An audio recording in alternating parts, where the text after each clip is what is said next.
Colégio Objetivo comunica que estão abertas as reservas de matrículas para o ano de 1999, para os cursos de Educação Infantil, Ensino Fundamental e Ensino Médio. Garanta já a sua vaga. Informações pelo telefone 011 3170 3800 ou em todas as unidades do Colégio Objetivo. Objetivo, as melhores cabeças. E você continua acompanhando todas as resoluções da primeira prova de língua portuguesa da segunda fase do vestibular da FUVEST. Agora nós vamos falar com a professora Lu, do curso e Colégio Objetivo. A questão número 6 trazia para o vestibulando um trechinho extraído do Jornal da Tarde. O trechinho dizia: amantes dos antigos bolachões penam não só para encontrar os discos que ficam a cada dia mais raros. Aí você tem uma referência, é óbvia, àqueles discos de vinil. E aí ele continua: a dificuldade aparece também na hora de trocar a agulha, porque os discos de vinil, obviamente, usavam agulha e hoje os CDs não necessitam desse tipo de equipamento. E aí a questão, a letra A, pedia para que o aluno estabelecesse um paralelismo sintático. Como é que você vai fazer isso? Bom, o que eu tenho é uma relação aditiva dentro deste período. Então, eu preciso construir de modo que eu use algum elemento que indique essa adição.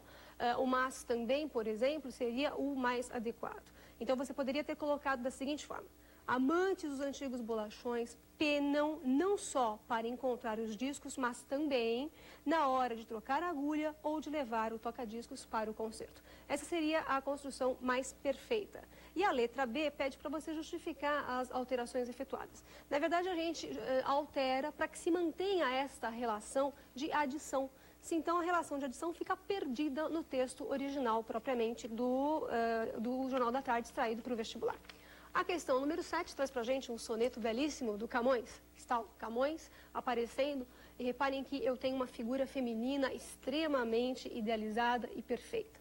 A questão A pedia para você caracterizar brevemente a concepção da mulher que o soneto do Camões apresenta. É lógico que essa concepção é platônica, é, na verdade, a tendência neoplatônica de Petrarca. Olhem só como essa mulher é concebida. Ele diz: quando da bela vista e doce rio, tomando estão meus olhos mantimento, tão elevado sinto o pensamento que me faz ver na terra o paraíso. Olhem só, a visão dele faz com que ele acredite que o paraíso está na própria terra. Essa mulher é perfeita, maravilhosa, né? Fantástica.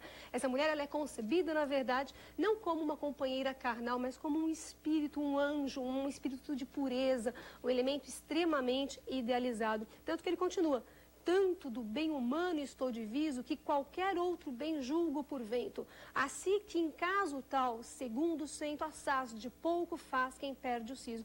Reparem que este poeta está tenso, está contraditório. A visão da mulher é uma visão perturbadora. Essa mulher deixou-o, na verdade, bastante tenso, quase que perdendo até mesmo o seu elemento de realidade.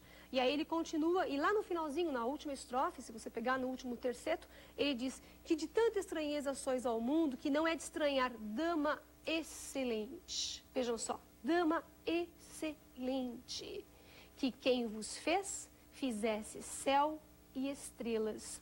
Olha, esta mulher tem, na verdade, todo o processo de criatura divina. Ela é contemplada como uma mulher serena, uma mulher distante, uma mulher perfeita, como todas as mulheres. E aí a letra B de bola coloca pra gente duas características desse soneto camoniano. Reparem que a mulher do Camões volta a aparecer aqui como elemento de perfeição. Mais ainda, reparem que eu tenho, em termos técnicos, o soneto, 2 quartetos, 2 tercetos, decassílabos, os versos. Há também uma tendência ao platonismo que o aluno poderia ter relacionado como característica para a letra B. Não esquecer do termo medida nova, porque afinal de contas o soneto petrarquiano é um valor de medida nova.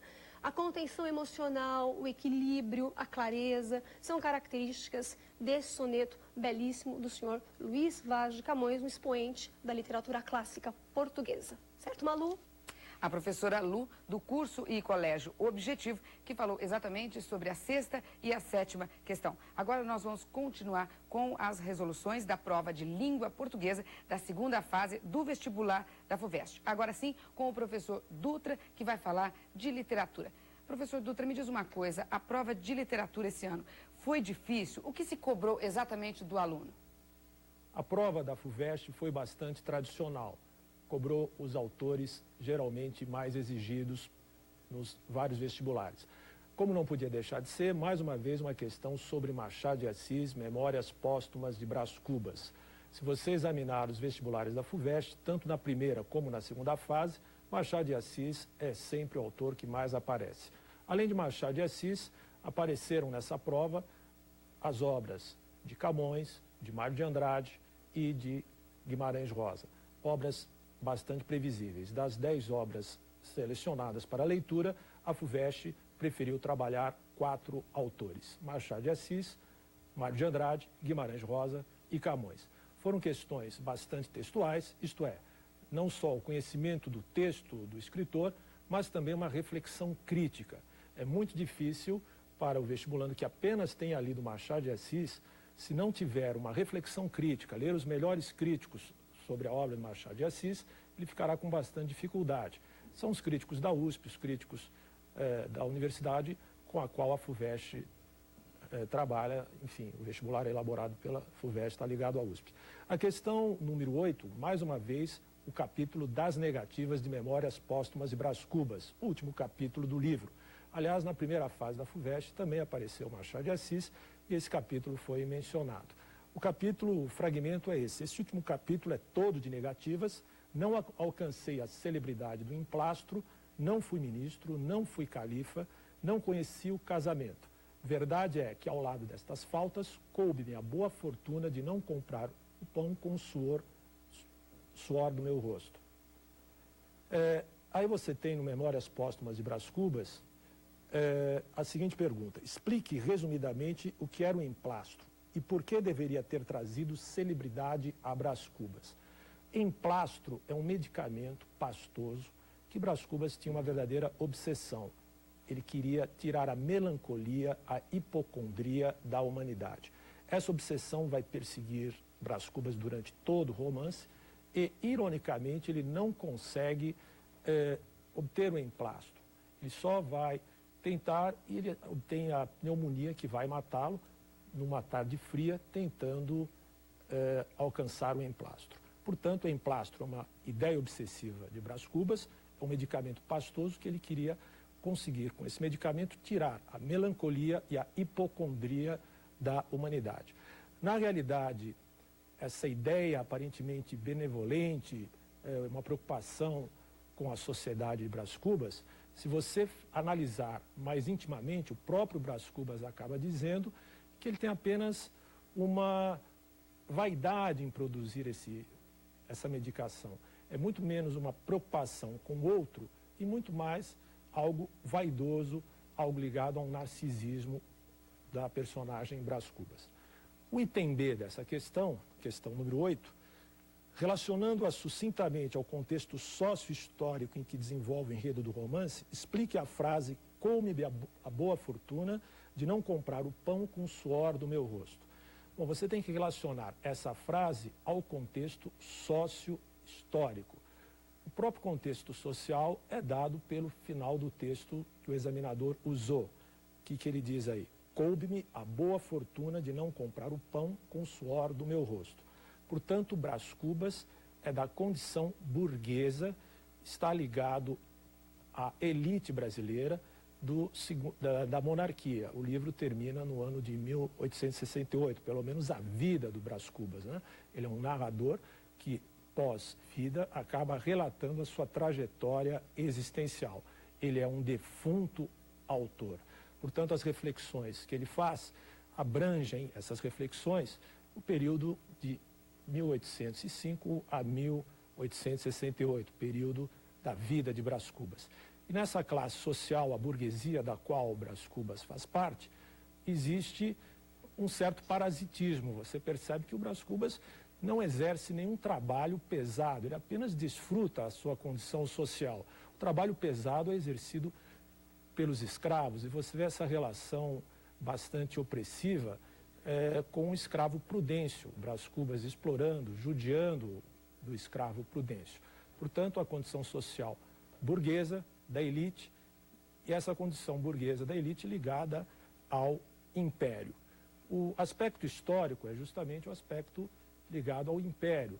E nós temos aí o trabalho escravo, a monocultura do café, enfim, nós temos o elemento social e histórico já mencionados em muitos vestibulares da FUVEST, inclusive na obra Dom Casmurro, também houve, quando existiu essa obra na lista da FUVEST, também houve essa mesma colocação sócio-histórica a respeito de Machado de Assis.